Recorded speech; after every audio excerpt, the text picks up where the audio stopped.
পৃথিবী নামক গ্রহে প্রকৃতি ক্রমশ বিরূপ হচ্ছে দিনকে দিন। প্রাকৃতিক দুর্যোগ ও বিপর্যয় বাড়ছে আর বাড়ছে। এবার আটলান্টিক মহাসাগরে সৃষ্টি হওয়া ঘূর্ণিঝড় মেলিসা ভয়াবহ শক্তি সঞ্চয় করে এখন পর্যন্ত অন্যতম শক্তিশালী ঝড়ে পরিণত হয়েছে।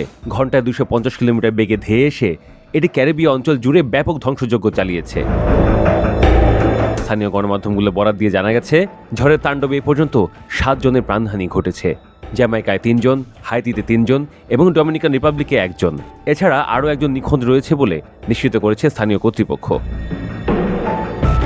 মার্কিন ন্যাশনাল হারিকেন সেন্টার বা NHC জানিয়েছে, মেলিসা বর্তমানে ক্যাটাগরি 5 মাত্রার এটি অতি প্রবল ঘূর্ণিঝড়ে পরিণত হয়েছে। ঝড়টি সাগর উপকূলে প্রবল জলোচ্ছ্বাস, বন্যা ও ভূমিধসের আশঙ্কা সৃষ্টি করেছে। তবে স্থলভাগের উপর দিয়ে যাওয়ার ফলে বাতাসের তীব্রতা কমে যায় এবং সর্বোচ্চ 5 স্তর থেকে 3 নম্বর ক্যারিবিয়ান স্তরে নেমে আসে এবং আবার 4 নম্বর স্তরে ফিরে আসে।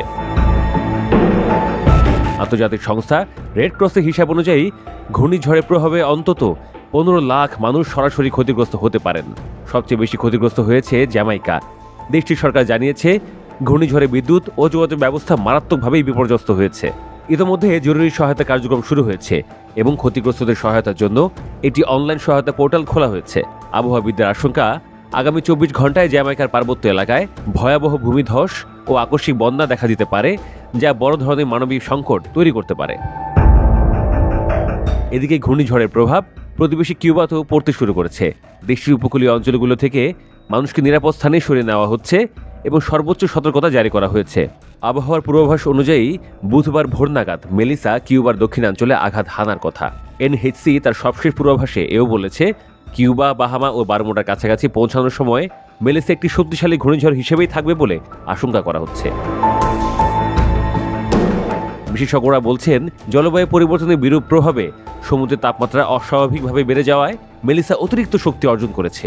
তাদের মতে, এই ঘূর্ণিঝড় কেবল জ্যামাইকা নয়, বরং পুরো ক্যারিবীয় অঞ্চলের জন্য ভয়াবহ মানবিক সংকটের বার্তা বহন করছে।